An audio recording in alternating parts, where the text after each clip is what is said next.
Pada video kali ini, kita akan membahas materi mengenai gelombang mekanik. Apa itu gelombang mekanik? Parameter-parameter apa saja yang penting dalam gelombang mekanik? Dan bagaimana mempresentasikan gelombang mekanik ini dalam sebuah persamaan gelombang, dalam fungsi sinus atau kosinus. Gelombang adalah getaran yang merambat. Suatu benda yang bergetar di sekitar titik kesetimbangannya tidak hanya bergetar, tapi juga merambat dalam bidang ruang. Contohnya adalah gelombang suara, gelombang cahaya, dan gelombang air. Parameter penting yang dibahas pada materi gelombang, yang pertama adalah amplitude.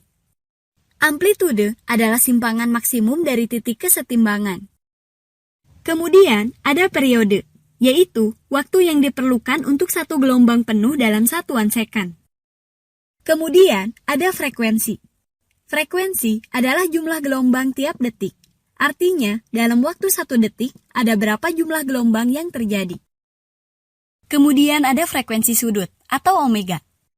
Omega dirumuskan dengan 2pi dibagi periode, atau 2pi dikali dengan frekuensi. Kemudian bilangan gelombang, atau dilambangkan dengan K. K dirumuskan dengan 2pi dibagi lambda atau panjang gelombang. Kemudian ada laju gelombang atau kecepatan gelombang. Dirumuskan dengan lambda dibagi dengan periode atau lambda dikali dengan frekuensi. Selanjutnya, kita akan membahas persamaan umum gelombang dalam fungsi sinus. Dalam fungsi sinus, persamaan umum gelombang adalah YT sama dengan A sinus omega T plus minus KX plus minus fasanya.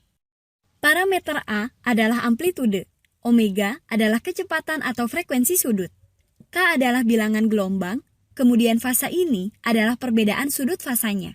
Tanda plus atau minus di depan bilangan gelombang artinya adalah jika plus, gelombang merambat ke arah kiri.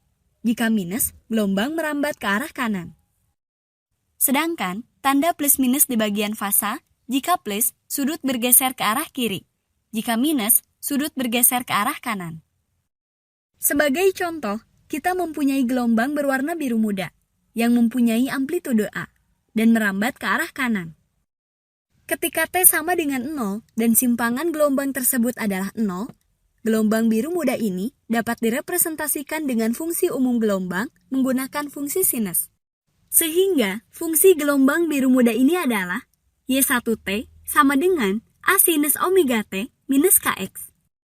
Tanda minus di depan K ini artinya gelombang bergerak ke arah kanan. Contoh lain, kita memiliki gelombang yang kedua yang berwarna merah ini. Gelombangnya sedikit bergeser dibandingkan dengan gelombang biru muda. Gelombang merah ini merupakan gelombang biru yang bergeser ke arah kanan sebesar fasa sudut. Atau bisa juga gelombang merah ini merupakan gelombang biru yang bergeser ke arah kiri sebesar fasa sudut aksennya. Maka gelombang merah ini bisa kita nyatakan dalam dua macam persamaan gelombang. Yang pertama, ketika sudut fasanya bergeser ke arah kanan sebesar pi per 2. Maka fungsinya adalah Y2T sama dengan A sin omega T. Minus KX karena gelombangnya merambat ke arah kanan. Minus pi per 2 karena fasanya bergeser sebanyak pi per 2 ke arah kanan. Atau gelombang yang sama bisa juga kita representasikan dengan fungsi gelombang seperti ini. Y2T sama dengan A sin omega T minus KX karena gelombangnya merambat ke arah kanan. Kemudian plus 3 pi per 2 karena fasanya bergeser ke arah kiri sebanyak 3 pi per 2. Persamaan umum gelombang juga bisa menggunakan fungsi kosinus, yaitu YT sama dengan A cos omega T plus minus KX plus minus fasanya. Jika bilangan gelombang positif, maka gelombang merambat ke kiri. Sedangkan jika negatif, maka gelombang merambat ke kanan. Jika fasanya positif, maka gelombang bergeser ke arah kiri. Sedangkan jika negatif, maka gelombang bergeser ke arah kanan. Sebagai contoh, diketahui sebuah gelombang berwarna putih dengan amplitude A dan merambat ke arah kanan. Pada saat T sama dengan 0, gelombang tersebut mencapai simpangan maksimum. Sehingga gelombang ini dapat direpresentasikan oleh fungsi gelombang A cos omega T min KX, minus KX karena gelombang merambat ke arah kanan. Kemudian, jika kita memiliki gelombang baru berwarna biru muda yang merupakan hasil pergeseran fasa dari gelombang putih. Gelombang biru sama dengan gelombang putih yang bergeser ke kanan sebesar sudut fasanya, atau sama dengan gelombang putih yang bergeser ke kiri sebesar sudut fasa aksennya.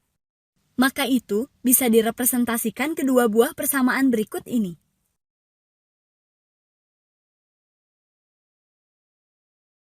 Selanjutnya misalkan, diketahui gelombang yang ketiga berwarna merah. Gelombang merah ini merupakan gelombang putih yang bergeser ke kanan sebesar fasanya, atau bergeser ke kiri sebesar fasa aksennya. Pada contoh gelombang merah ini, fasa sama dengan fasa aksen. Maka, kita dapat representasikan kedua buah persamaan ini. Minus pi ketika dia bergeser ke arah kanan, dan plus pi ketika dia bergeser ke arah kiri. Selanjutnya, kita akan membahas sebuah contoh soal.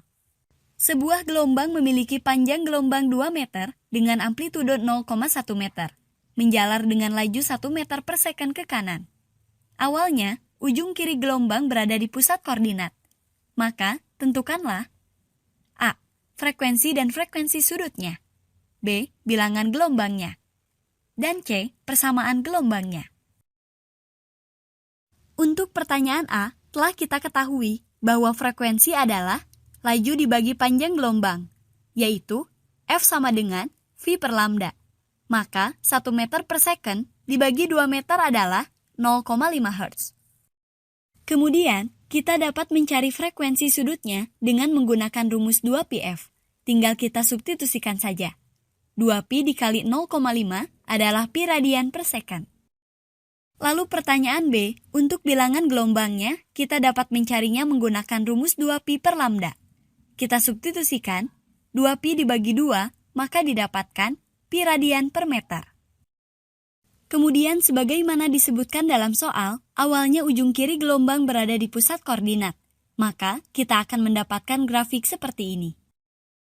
Kita tahu bahwa grafik seperti ini merupakan grafik sinus. Maka kita bisa langsung tulis persamaan gelombangnya, yaitu fungsi sinus. Kemudian, disebutkan bahwa gelombang menjalar ke arah kanan, maka Kx-nya ini harus minus. Inilah fungsi umumnya. Kita tinggal substitusikan nilai A, omega, K, dan fasanya ke dalam persamaan ini.